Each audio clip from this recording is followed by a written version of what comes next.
Khawarij ini berpandangan bahawa darah Ali dan darah Muawiyah halal dibunuh. Maka golongan Bismillahirrahmanirrahim. Assalamualaikum warahmatullahi wabarakatuh.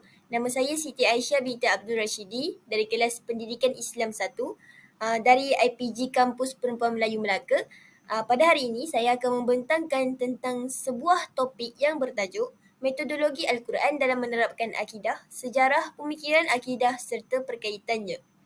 Sebelum itu ingin saya mengucapkan ribuan terima kasih kepada Puan Sapiah binti Mat Rangga yang telah banyak memberikan panduan dan tunjuk ajar kepada saya dan rakan-rakan dalam menyiapkan tugasan ini. Jadi ada 4 metodologi Al-Quran yang akan kita pelajari pada hari ini. Sebelum itu, kita mestilah mengetahui apakah maksud akidah terlebih dahulu. Akidah ialah menurut Imam Hasan Al-Banna suatu perkara yang berkaitan dengan kepercayaan dan keyakinan di dalam hati sehingga jiwa menjadi tenang kerana tiada lagi keraguan dan kesamaran untuk beriman kepada Allah Subhanahu Wa Taala. Kepercayaan dan keyakinan kepada rukun iman, rukun Islam dan ihsan yang berkait antara satu sama lain. Maka akidah boleh dikaitkan dengan 3 perkara tersebut iaitu rukun iman, rukun Islam dan ihsan. Di mana rukun iman dan 3 perkara ini boleh diumpamakan seperti sebatang pokok, di mana rukun iman menjadi akarnya, rukun Islam menjadi dahannya dan ihsan menjadi buahnya. Jadi sebagai Muslim yang sejati, kita mestilah mengukuhkan akidah kita daripada akar lagi supaya kita dapat memantapkan akidah kita. Jadi metodologi Al-Quran yang pertama adalah membebaskan akal daripada paksaan dan taklid. Apakah itu taklid? Taklid menggambarkan suatu kepercayaan dan amalan secara ikut-ikutan terhadap suatu hukum yang telah difatwakan oleh para ulama terdahulu tanpa melakukan apa-apa kajian tentangnya. Di mana masyarakat Islam sekini sering membuat sesuatu perkara dan mengikut sesuatu adat ataupun budaya tanpa menyelidiki dari mana asal-usul perkara tersebut. Di dalam surah Muhammad ayat yang ke-19, Allah menyebutkan fa'lam annahu la ilaha illallah. Maka ketahuilah bahawa sesungguhnya tidak ada ilah sembahan Tuhan selain Allah. Dalil ini mengajak manusia supaya berfikir agar dapat mengenali kewujudan Allah. Maka manusia mestilah menggunakan akal untuk menanamkan kepercayaan bahawa Allah itu tunggal dan mentauhidkan Allah supaya manusia dapat mencapai tahap keimanan yang kukuh. Di mana kita mempercayai bahawa Allah itu adalah Tuhan yang Esa, kita menyelidiki dengan melalui penciptaan alam semula jadi ini. Seterusnya di dalam surah Al-Isra ayat 36, dan janganlah kamu mengikuti sesuatu yang tidak kamu ketahui, kerana pendengaran, penglihatan dan hati nurani, semua itu akan diminta pertanggungjawabannya. Dalil ini menunjukkan bahawa Allah memerintahkan manusia supaya tidak membuta tuli mengikuti sesuatu perkara. Kita mestilah berfikiran terbuka supaya tidak terperangkap dalam kejahilan. Oleh itu, Allah memerintahkan manusia agar berlumba-lumba mencari ilmu dalam pelbagai bidang dan memerhatikan kebenaran yang terkandung pada suatu kejadian supaya dapat memberikan asbab dan hujah berdasarkan ilmu yang diceburi. Apabila kita sudah mempunyai ilmu dasar atau ilmu asas tentang sesuatu perkara dan memahirkan diri dalam ilmu tersebut, maka kita tidak akan tergolong dalam golongan yang bertaklid kerana kita mempunyai asbab dan hujah kenapa kita menceburi ataupun mengikuti sesuatu perkara tersebut. Di dalam surah Al-Baqarah ayat 256 pula yang berbunyi, tidak ada paksaan untuk memasuki agama Islam. Sesungguhnya telah jelas jalan yang benar daripada jalan yang sesat. Kerana itu, barang siapa yang ingkar kepada tagut dan beriman kepada Allah, maka sesungguhnya ia telah berpegang kepada buhul tali yang amat kuat, yang tidak akan putus. Dan Allah Maha mendengar lagi Maha mengetahui. Akidah yang dibawa Islam ialah bagi mendapat penerangan dan pemahaman, bukan untuk memaksa dan menekan seseorang agar menerimanya. Agama Islam tidak bersifat keras. Sebaliknya, agama ini merupakan fitrah semula jadi manusia yang hadir membawa kebenaran. Metodologi Al-Quran yang kedua adalah menggunakan akal untuk berfikir dan menganalisis menerusi alam nyata. Contohnya dalam surah Fussilat ayat 53 yang bermaksud kami akan memperlihatkan kepada mereka tanda-tanda kebesaran kami di segenap penjuru dan pada diri mereka sendiri, sehingga jelaslah bagi mereka bahawa Al-Quran itu adalah benar. Tidak cukupkah bagi kamu bahawa Tuhanmu menjadi saksi atas segala sesuatu? Dalam ayat ini, Allah memerintahkan kepada kita untuk memerhatikan tanda-tanda kebesaran Allah yang ada di sekeliling kita. Contohnya, penciptaan dan kitaran hidup manusia, penciptaan kita ini sendiri, bagaimana Allah menciptakan tubuh kita yang kompleks dengan sistem pencernaan, sistem pernafasan dan segala sistem yang ada dalam badan kita ini, kejadian alam termasuk gunung, lautan dan bukit bukau. Hal ini membuktikan kekuasaan Allah yang bersifat al-Khaliq, iaitu Maha Pencipta. Selain itu, dalam surah Yunus ayat 101, katakanlah perhatikanlah apa yang ada di langit dan di bumi. Tidaklah bermanfaat tanda-tanda kebesaran Allah dan Rasul-Rasul yang memberi peringatan bagi orang yang tidak beriman. Di dalam ayat ini, Allah memerintahkan hamba-Nya untuk memerhatikan kejadian yang berlaku di langit, contohnya pembentukan hujan. Setiap proses semasa pembentukan hujan menunjukkan kebijaksanaan Allah dalam mengatur setiap kejadian alam yang berlaku. Contohnya apabila hendak hujan, kita akan dapat melihat ada awan hitam yang tebal, di mana apabila awan itu telah berat, hujan akan turun kerana awan tersebut tidak mampu menanggung wap air di dalam awan tersebut. Daripada proses ini kita dapat melihat betapa kompleks dan telitinya sesuatu kejadian itu yang diciptakan oleh Allah Subhanahu Wa Taala. Selain itu, di dalam surah Al-Hajj ayat yang ke-5, wahai manusia, jika kamu meragukan hari kebangkitan, maka sesungguhnya kami telah menjadikan kamu dari tanah, kemudian dari setitis air mani, kemudian dari segumpal darah, kemudian dari segumpal daging yang sempurna kejadiannya dan yang tidak sempurna. Dalam ayat ini menunjukkan bahawa Allah berfirman tentang proses kejadian supaya orang-orang yang ragu menggunakan akal mereka untuk berfikir tentang kekuasaan Allah yang mampu menghidupkan mereka selepas mati. Selain itu, dalam surah Yasin ayat 37 dan 38 yang berbunyi, yang bermaksud, dan suatu tanda kebesaran Allah bagi mereka adalah malam. Kami tanggalkan siang dari malam itu, maka seketika itu mereka berada dalam kegelapan. Dan matahari berjalan di tempat peredarannya. Demikianlah ketetapan Allah yang maha perkasa, lagi maha mengetahui. Dan selain itu, dalam surah Al-Anbiya ayat 33. Dan suatu tanda kebesaran Allah Subhanahu Wa Taala bagi mereka adalah bumi yang mati tandus. Kami hidupkan bumi itu dan kami keluarkan darinya biji-bijian. Maka dari biji-bijian itu mereka makan. Daripada kedua-dua ayat ini kita dapat melihat dan bahawa kekuasaan Allah ini sangat luas, di mana seluruh penciptaan alam, dari mana datangnya makanan yang kita makan pada hari ini, semuanya adalah daripada Allah Subhanahu Wa Taala. Metodologi Al-Quran yang ketiga, mendedahkan kepercayaan batil dan mengisbatkan kebatilannya. Contohnya dalam surah At-Taubah ayat 30 yang bermaksud, dan orang-orang Yahudi berkata, Uzair ialah anak Allah. Dan orang-orang Nasrani berkata, Al-Masih Isa ialah anak Allah. Dalam Al-Quran, Allah Subhanahu Wa Taala telah mengisbatkan kebatilan apa yang mereka katakan ini adalah dalam surah Al-Ikhlas ayat yang ketiga yang bermaksud Allah tidak beranak dan tidak pula diperanakkan. Selain itu, dalam surah Al-Ma'idah ayat 75 yang bermaksud Al-Masih putera Maryam hanyalah seorang rasul. Sebelumnya pun sudah berlalu beberapa rasul dan ibunya seorang yang berpegang teguh kepada kebenaran. Yang kedua, dalam surah Al-Jasiyah ayat 24 yang bermaksud, dan mereka berkata, kehidupan ini tidak lain hanyalah kehidupan di dunia saja. Kita mati dan kita hidup. Dan tidak ada yang membinasakan kita selain masa. Tetapi mereka tidak mempunyai ilmu tentang itu. Mereka hanyalah menduga-duga sahaja. Di mana orang-orang kafir ini berkata bahawa mereka akan hidup di dunia sahaja. Tidak ada kehidupan selepas kematian. Maka dalil mengisbatkan kebatilan ini adalah dalam surah Al-Baqarah ayat 28 yang bermaksud bagaimana kamu ingkar kepada Allah padahal kamu tadinya mati, lalu dia menghidupkan kamu, kemudian dia mematikan kamu, lalu dia menghidupkan kamu kembali, kemudian kepadanya lah kamu dikembalikan. Dalam ayat ini Allah menjelaskan bahawa Allah yang maha menghidupkan mereka pada hari kiamat kelak. Yang ketiga dalam surah An-Nisa ayat 150 yang bermaksud sesungguhnya orang-orang yang ingkar kepada Allah dan Rasul-Rasulnya, yang bermaksud membeza-bedakan antara keimanan kepada Allah dan Rasul-Rasulnya dengan mengatakan kami beriman kepada sebahagian dan kami mengingkari sebahagian yang lain, serta bermaksud mengambil jalan tengah iman atau kafir. Dalil mengisbatkan kebatilannya dalam surah Al-Baqarah ayat 285, Rasul Muhammad beriman kepada apa yang diturunkan kepadanya Al-Quran dari Tuhannya.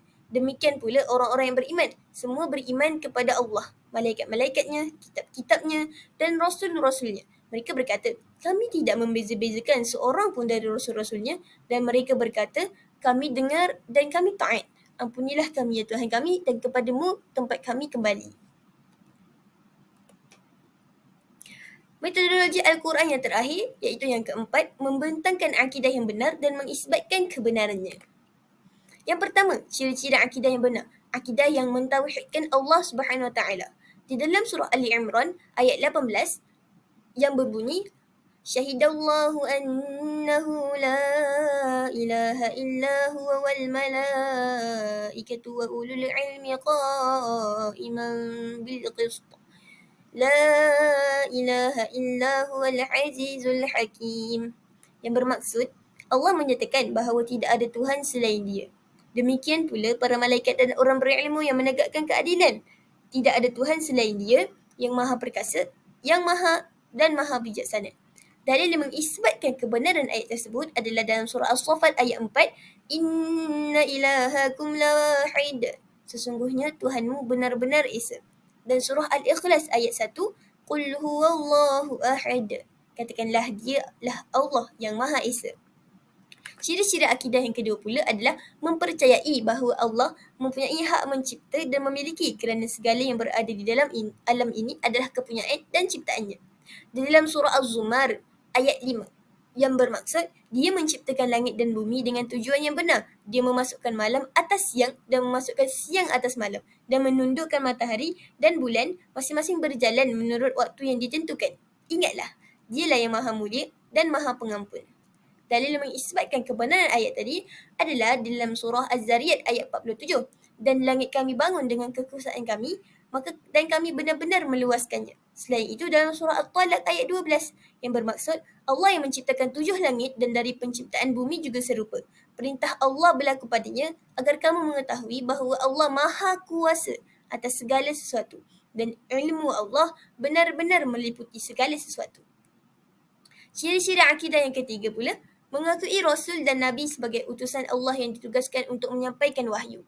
Di dalam surah An-Nahl ayat 36, dan sungguh kami telah mengutus seorang Rasul untuk setiap umat untuk menyerukan, sembahlah Allah dan jauhilah tagut. Kemudian, di antara mereka ada yang diberi petunjuk oleh Allah dan ada pula yang tetap dalam kekesesatan. Maka berjalanlah kamu di bumi dan perhatikanlah bagaimana kesudahan orang-orang yang mendustakan Rasul. Dalil mengisbatkan kebenaran bahawa Rasul adalah utusan Allah dalam surah Ar-Ra'd ayat 30.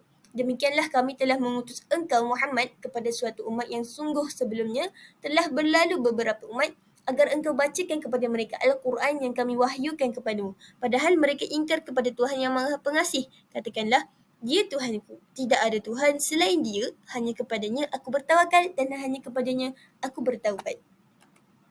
Ciri-ciri akidah yang terakhir yang keempat, mempercayai setiap hukum datang daripada Allah Subhanahu Wa Taala dan bukan ciptaan Nabi atau makhluk lain. Di dalam surah Asy-Syura ayat 10 yang bermaksud, dan apa pun yang kamu perselisihkan padanya tentang sesuatu, keputusannya terserah kepada Allah yang memiliki sifat-sifat demikian. Itulah Allah Tuhanku. Kepadanya aku bertawakal dan kepadanya aku kembali. Dalil mengisbatkan kebenaran bahawa setiap hukum datang daripada Allah dalam surah Al-Ma'idah ayat 50. Apakah hukum jahiliah yang mereka kehendaki? Hukum siapakah yang lebih baik daripada hukum Allah bagi orang-orang yang meyakini agamanya? Selain itu, di dalam surah Al-Ma'idah ayat 45, dalil Allah mengisbatkan kebenaran bahawa setiap hukum datang daripada Allah Subhanahu Wa Taala adalah yang bermaksud kami telah menetapkan bagi mereka di dalamnya Taurat bahawa nyawa dibalas dengan nyawa, mata dibalas mata dengan mata, hidung dengan hidung, telinga dengan telinga, gigi dengan gigi, dan luka-luka pun ada qisasnya, balasan yang sama. Barang siapa melepaskan hak qisasnya, maka itu menjadi penebus dosa baginya. Barang siapa tidak memutuskan perkara menurut apa yang diturunkan Allah, maka mereka itulah orang-orang yang zalim. Kita telah belajar tentang 4 metodologi akidah, 4 metodologi Al-Quran. Jadi sekarang kita akan melihat kepada sejarah pemikiran akidah. Kita ada 3 zaman, iaitu zaman Rasulullah SAW, zaman sahabat iaitu zaman Khulafa Ar-Rashidin dan zaman Bani Umayyah. Pada zaman Rasulullah SAW, persoalan akidah tidak timbul kerana pada zaman tersebut Rasulullah SAW masih hidup lagi.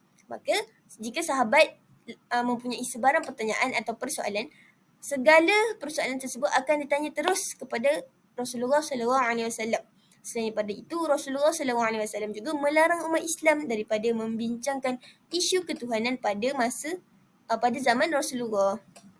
Zaman kedua, zaman sahabat. Ada 4 sahabat iaitu Abu Bakar As-Siddiq, Umar Al-Khattab, Uthman bin Affan dan Ali bin Abi Thalib. Pada zaman Abu Bakar As-Siddiq, muncul golongan yang enggan membayar zakat. Golongan ini membayar zakat pada zaman Rasulullah, tetapi mereka enggan membayar pada zaman sahabat kerana mereka berkata dengan alasan bahawa Rasulullah sudah tiada, maka tiada lagi tanggungjawab ke atas mereka untuk membayar zakat. Selain itu, ada juga golongan riddah iaitu golongan Nabi palsu, golongan munafik dan golongan murtadin, golongan yang murtad. Terdapat peperangan yang dijalankan oleh Abu Bakar As-Siddiq ke atas demi memerangi nabi-nabi palsu yang dinamakan sebagai Perang Al-Yamamah. Pada zaman Umar Al-Khattab iaitu zaman khalifah yang kedua, tiada sebarang persoalan akidah yang muncul. Pada zaman tersebut, Umar Al-Khattab telah meluaskan syiar Islam ke beberapa negeri yang lain. Jadi, tiada sebarang persoalan akidah yang muncul.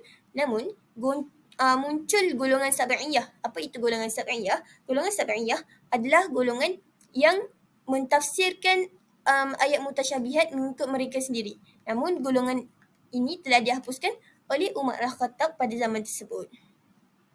Zaman yang ketiga iaitu zaman Khalifah Uthman bin Affan. Di sinilah segalanya bermula, di mana berlaku kekacauan politik kerana Uthman bin Affan adalah seorang khalifah yang lembut dan beliau juga meletakkan ahli keluarganya sebagai orang-orang dalam pentadbiran. Maka orang-orang lain di sekitar Uthman bin Affan tidak berpuas hati kerana mereka tidak berpuas hati atas tindakan Uthman bin Affan tersebut. Dan segalanya bermula lebih teruk apabila Khalifah Uthman bin Affan dibunuh dan berlakulah perpecahan umat Islam pada zaman tersebut. Kita pergi pula kepada zaman khalifah yang keempat iaitu Khalifah Sayyidina Ali bin Abi Thalib. Pada zaman ini, Ali bin Abi Thalib telah dibaiat untuk menjadi khalifah. Namun ada pihak-pihak yang tidak bersetuju. Muawiyah bin Abi Sufyan ingin menjadi khalifah juga pada zaman tersebut. Jadi berlakulah ada 2 perang yang berlaku pada zaman tersebut iaitu pertama Perang Jamal yang berlaku antara Ali bin Abi Thalib dengan Sayyidatina Aisyah radhiyallahu anha kerana Sayyidatina Aisyah tidak bersetuju atas tindakan Ali yang tidak menyiasat terlebih dahulu punca dan siapa yang membunuh Uthman bin Affan. Ali bin Abi Thalib bukanlah sengaja tidak menyiasat, tetapi pada zaman tersebut berlaku pergolakan politik dan perpecahan umat Islam. Jadi Ali bin Abi Thalib hendaklah mengutamakan perkara yang lain terlebih dahulu. Selain itu, ada perang yang kedua iaitu Perang As-Siffin, perang antara Muawiyah bin Abi Sufyan dengan perang Ali bin Abi Thalib. Pada perang tersebut, Ali bin Abi Thalib hampir menang. Tetapi secara tiba-tiba dengan liciknya Muawiyah bin Abi Sufyan meminta perdamaian pada Ali bin Abi Thalib. Maka Ali bin Abi Thalib bersetuju dan berlakulah proses tahkim, di mana proses tahkim ini kedua-dua pihak Muawiyah dan Ali menghantar wakil untuk menjalani proses tahkim tersebut. Dan pada akhirnya golongan Muawiyah bin Abi Sufyan dibaiat menjadi khalifah. Maka di sinilah bermulanya titik permulaan golongan-golongan Syiah, Khawarij dan Murji'ah ini. Jadi apakah itu Syiah? Syiah ini adalah golongan yang berfikir bahawa Sayyidina Ali lebih berhak untuk dibaiat. Mereka pada mulanya semua ketiga-tiga golongan ini bukanlah golongan yang menyeleweng akidah. Pada mulanya ia hanyalah golongan politik, di mana Syiah memihak kepada Ali bin Abi Thalib. Jadi Khawarij pula adalah berasal daripada perkataan kharaja, di mana Khawarij adalah golongan yang keluar daripada Syiah kerana tidak bersetuju dengan tindakan Ali bin Abi Thalib, yang bersetuju dengan permintaan Muawiyah untuk berdamai, dan dia juga tidak bersetuju dengan Muawiyah yang dibaiat menjadi khalifah pada zaman tersebut. Maka Siapa pula Murji'ah? Murji'ah ini adalah golongan yang berserah. Dia tidak memihak kepada Khawarij dan dia juga tidak memihak kepada Syiah. Murji'ah ini berpandangan selepas dia menjadi selepas ketiga-tiga golongan ini menjadi golongan yang menyerang akidah, Syiah ini dia terbahagi kepada beberapa golongan. Contohnya golongan Syiah Zaidiyah, Khaisaniyah, Ghulah dan Imamiyah. Mereka berpandangan bahawa imam-imam mereka adalah maksum seperti Nabi Muhammad SAW. Selain itu mereka juga suka berpura-pura. Mereka lah munafik yang sebenar-benarnya kerana apabila bertemu dengan orang lain mereka tidak mengakui bahawa mereka Syiah. Mereka sangat berpura-pura orangnya. Dan dia juga mempunyai beberapa hari sambutan yang pelik. Sebagai contoh, pada 10 Muharram dia akan menyambut hari menebus dosa kerana menyambut ke hari kematian Husain yang telah dibunuh. Maka mereka akan menceritakan diri mereka sendiri. Itulah antara contoh penyelewengan akidah mereka. Selain itu, Khawarij pula adalah sifat mereka dan pandangan mereka suka bersuuzon dan bersangka buruk dengan orang lain. Mereka juga suka mencela dan menyesatkan dan suka menghukum orang lain kafir. Ciri-ciri Murji'ah pula, iman mereka lebih penting daripada perbuatan ibadah. Ketaatan mereka tidak akan memberi manfaat kepada kekufuran dan maksiat tidak akan memberi kesan kepada iman. Iman mereka pula adalah tetap dan tidak berbolak-balik seperti manusia lain. Dan mereka juga berpandangan bahawa siapa yang melakukan dosa besar, mereka tidak kafir. Ada juga Murji'ah ekstrim yang di mana mereka mengatakan siapa-siapa saja yang mengakui Allah ini adalah pencipta, dia akan masuk syurga walaupun dia adalah seorang kafir. Sedangkan sebagai seorang Muslim, kita mengetahui bahawa sekiranya kita melakukan maksiat, iman kita akan turun. Sekiranya kita melakukan ibadah, iman kita akan naik. Maka pandangan mereka ini adalah pandangan yang sangat merepek dan menyeleweng akidah. Jadi kita akan pergi kepada perkaitan Syiah. Pandangan Syiah dengan dan saya akan isbatkan kebatilan apa yang mereka fikir itu dengan ayat Al-Quran Al-Karim. Okey, yang pertama, golongan Syiah menafikan keturunan Al-Quran. Allah mengisbatkan kebatilan ini dalam surah Al-Hijr ayat 9 yang bermaksud, sesungguhnya kamilah yang menurunkan Al-Quran dan pasti kami pula yang memeliharanya. Di dalam ayat ini Allah menjelaskan bahawa Allah lah yang menurunkan Al-Quran dan bukannya para sahabat ataupun Nabi Muhammad SAW. Yang kedua, terdapat golongan Syiah yang menganggap Sayyidina Ali bin Abi Talib sebagai Tuhan. Allah mengisbatkan pandangan yang batil ini dalam surah Ali Imran ayat 18 yang bermaksud Allah menyatakan bahawa tidak ada Tuhan selain dia. Demikian pula para malaikat dan orang berilmu yang menegakkan keadilan, tidak ada Tuhan selain dia yang maha perkasa dan maha bijaksana. Yang ketiga, golongan Syiah tidak menerima sepenuhnya ajaran Islam kerana mereka suka mengikut hawa nafsu. Mereka akan mengamalkan ajaran mereka mengikut hawa nafsu mereka. Jadi Allah mengisbatkan kebatilan ini dalam surah Al-Qasas ayat 50 yang bermaksud, maka jika mereka tidak menjawab tantanganmu, maka ketahuilah bahawa mereka hanyalah mengikuti keinginan mereka iaitu hawa nafsu. Dan siapakah yang lebih sesat daripada orang yang mengikuti keinginannya tanpa mendapat petunjuk sedikit pun daripada Allah? Sungguh Allah tidak memberi petunjuk kepada orang-orang yang zalim. Seterusnya, perkaitan Khawarij pula. Pertama, pemahaman Khawarij adalah gemar mengkafirkan orang lain. Allah mengisbatkan kebatilannya di dalam surah Asy-Syura ayat 10 yang bermaksud, dan apa pun yang kamu perselisihkan padanya tentang sesuatu, keputusannya terserah kepada Allah yang memiliki sifat-sifat demikian. Itulah Allah Tuhanku, kepadanya aku bertawakal dan kepadanya aku kembali. Yang kedua, sifat golongan Khawarij yang melampau dalam permusuhan dan aswabiah. Apakah itu aswabiah? Aswabiah adalah perkauman ataupun perkelompok tidak bergaul antara satu sama lain. Allah mengisbatkan kebatilan ini dalam surah Al-Hujurat ayat 13 yang bermaksud, wahai manusia, sungguh kami telah menciptakan kamu dari seorang laki-laki dan seorang perempuan, kemudian kami jadikan kamu berbangsa-bangsa dan bersuku-suku agar kamu saling mengenal. Sesungguhnya yang paling mulia di antara kamu di sisi Allah ialah orang yang paling bertakwa. Sungguh Allah Maha mengetahui, Maha teliti. Yang terakhir adalah perkaitan Murji'ah. Yang pertama, golongan Murji'ah ini mempunyai iman yang tetap dan tidak berbolak-balik.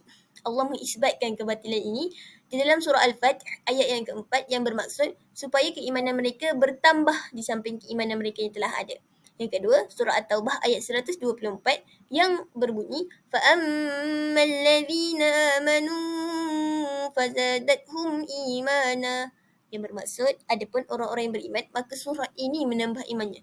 Allah menyebutkan menambah imannya dan keimanan mereka bertambah, di mana menunjukkan bahawa iman ini ada naik dan ada turun. Terakhir sekali, berkaitan pemahaman-pemahaman yang wujud pada zaman Bani Umayyah, iaitu Qadariyah, Jabariyah dan Mu'tazilah. Pemahaman-pemahaman ini adalah rentetan kepada pemahaman Syiah, Khawarij dan Murji'ah tadi. Yang pertama, Qadariyah, mempercayai Allah tidak menentukan takdir manusia. Allah mengisbatkan kebatilan ini dalam surah Ar-Ra'd ayat 39 yang bermaksud Allah menghapus dan menetapkan apa yang dikehendaki. Dan di sisinya terdapat Kitab, Luh Mahfuz. Yang sebagaimana yang kita ketahui, Allah telah menetapkan takdir kita sejak daripada sejak kita belum dilahirkan lagi, iaitu di Luh Mahfuz. Yang kedua, pemahaman golongan Jabariyah. Manusia tidak mempunyai apa-apa usaha dan ikhtiar dalam melakukan sebarang perbuatan. Allah mengisbatkan kebatilan dalam surah Al-Isra ayat 19 yang bermaksud, dan barang siapa mengkehendaki kehidupan akhirat dan berusaha ke arah itu dengan berusaha bersungguh-sungguh, sedangkan dia beriman, maka mereka itulah orang yang usahanya dibalas dengan baik. Di mana Allah menyatakan bahawa sesiapa yang berusaha, Allah akan membalas segala yang mereka usahakan itu dengan kebaikan. Jadi, tiada perkara yang kita lakukan sia-sia. Segalanya akan mendapat balasan daripada Allah Subhanahu Wa Taala, sama ada balasan yang baik ataupun balasan yang buruk. Seterusnya dan terakhir sekali, Mu'tazilah. Mereka menafikan hari kiamat dan hari kebangkitan. Allah mengisbatkan kebatilan ini di dalam surah Al-Qiyamah ayat yang ketiga, yang bermaksud, apakah manusia mengira bahawa kami tidak akan mengumpulkan kembali tulang belulangnya? Allah menyatakan bahawa selepas kita meninggal, pada hari kebangkitan, Allah akan mengumpulkan kembali tulang belulang kita dan menjadikan kita seperti manusia biasa. Rumusan. Konklusinya, terdapat pelbagai metod dan kaedah Al-Quran untuk menerapkan akidah yang benar. Kita mestilah berusaha menanamkan akidah yang mantap dalam diri dengan meningkatkan ilmu pengetahuan tentang akidah Islamiah. Kesannya, umat Islam dapat memelihara akidah daripada terpengaruh dengan agenda kaum kafir yang sentiasa berhasrat untuk memecah belahkan perpaduan umat Islam. Oleh itu, umat Islam mestilah bersatu padu memelihara kesucian agama Islam agar terus terpelihara sehingga akhir zaman. Maka itu adalah akhir kalam daripada saya. Saya memohon maaf sekiranya persembahan ini terdapat kekurangan informasi ataupun ketidakjituan informasi yang saya sampaikan. Sekian, wabillahi taufiq wal hidayah. Wassalamualaikum warahmatullahi wabarakatuh.